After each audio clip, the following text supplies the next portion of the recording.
everyone, I am from Ambition Law Institute and today I am here to discuss all about MHSET examination. तो आज की इस video में आपको MHSET examination के रिलेटेड माइन्यूट से माइन्यूट डिटेल्स मिलेंगी।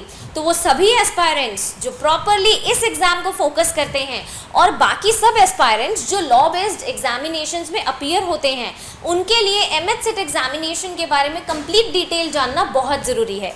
आइए स्टार्ट करते हैं हर एक डिटेल के साथ।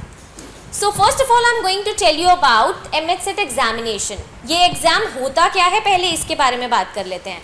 तो MHSET एग्जामिनेशन है महाराष्ट्र कॉमन एंट्रेंस टेस्ट। ये लॉ बेस्ड एंट्रेंस एग्जाम है जो महाराष्ट्र की स्टेट ऑफर करती है। पूरे साल में एक बार ये एग्जाम आपके लिए आउट होता है जिसमें आप सभी इस एग्जाम में अपीयर हो सकते हैं।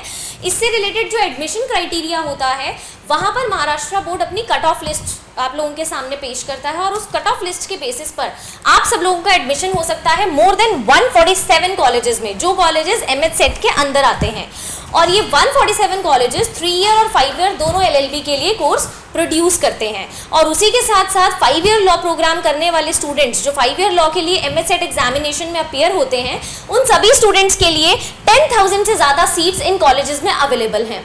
तो ये बहुत ही अच्छी अपॉर्चुनिटी है और हर एक पर्सन जो लॉ बेस्ड एग्जामिनेशन में appear, law based entrance exam में अपीयर होता है, वो इस एग्जाम को ज़रूर दें। Moving on to the next point is eligibility criteria. Now we need to जज कि हम इस एग्जाम के लिए एलिजिबल हैं भी या नहीं, हम इस एग्जाम में बैठ भी सकते हैं या नहीं।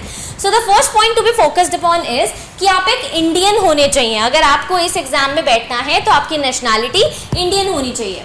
Now the next thing, 85% reservation यहाँ पर महाराष्ट्रियंस के लिए है। तो अगर आप महाराष्ट्र में रहने वाले हैं तो आपके लिए 85% सीट्स यहाँ पर टोटल 147 कॉलेजेस में 85% रिजर्वेशन महाराष्ट्रियंस को है। और उसके बाद नेक्स्ट इंपॉर्टेंट थिंग है, सिर्फ 15% सीट्स जो हैं वो आउटसाइड महाराष्ट्र स्टूडेंट्स के लिए रिजर्व्ड हैं। तो महाराष्ट्रियंस के लिए यहाँ पर अपने आप में एक प्लस पॉइंट है, बट येस एक अपॉर्चुनिटी आउटसाइड महाराष्ट्रियंस के लिए भी है। Now the next thing, age limit कुछ भी नहीं है, चाहे आप 3 ईयर प्रोग्राम करें या 5 year law programme, age limit नहीं है। तो कितना भी बड़ा एज का इंसान हो वो MHSET के एग्जामिनेशन में अपीयर होकर क्रैक कर इन पर्टिकुलर कॉलेजेस से लॉ कर सकता है। एंड द नेक्स्ट थिंग कि यहाँ पर जब इस पर्टिकुलर एग्जामिनेशन में आप बैठते हैं तो उसके लिए आपका एजुकेशनल क्वालिफिकेशन ये होता है कि आप 12th पास होने चाहिए। As I am talking about the 5 year law programme, मैं MHSET के 5 ईयर लॉ प्रोग्राम की आपको रिक्वायरमेंट्स बताते हुए ये जरूर फोकस करूंगी कि आप 10+12 मतलब 12th पास होने चाहिए with the minimum aggregate of 45% and this may vary according to the reservation.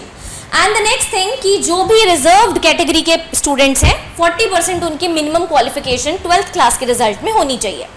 Now the next point two be focused upon is the exam pattern. Exam pattern MHSET का ऑनलाइन मोड से रहता है। आप लोगों का एक कंप्यूटराइज्ड बेस्ड एग्जाम होता है, ये पेन एंड पेपर टेस्ट नहीं होता। The next thing, total questions यहाँ पर 150 होते हैं। 150 टोटल क्वेश्चंस हैं और 150 मार्क्स का ही ये आपका टेस्ट है। As I have mentioned here 1 mark for every correct answer. तो हर करेक्ट आंसर के लिए आपके पास 1 मार्क है। और हमारे पास यहाँ पर प्लस पॉइंट क्या है, that there is no negative marking. So grab this opportunity.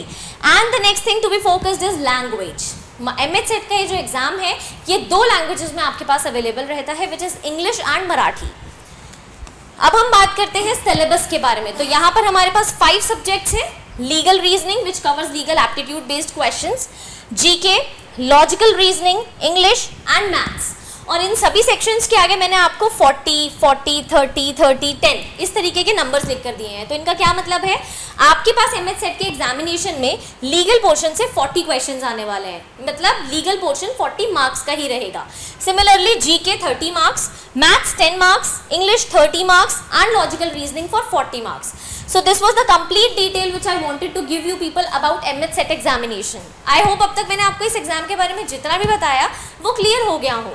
अब आने वाली वीडियोस में मैं और बहुत सारे लॉ डोमेन एग्जाम्स के बारे में आप लोगों को डिटेल्स देने वाली हूँ। So till then, stay tuned to us and keep watching. Thank you.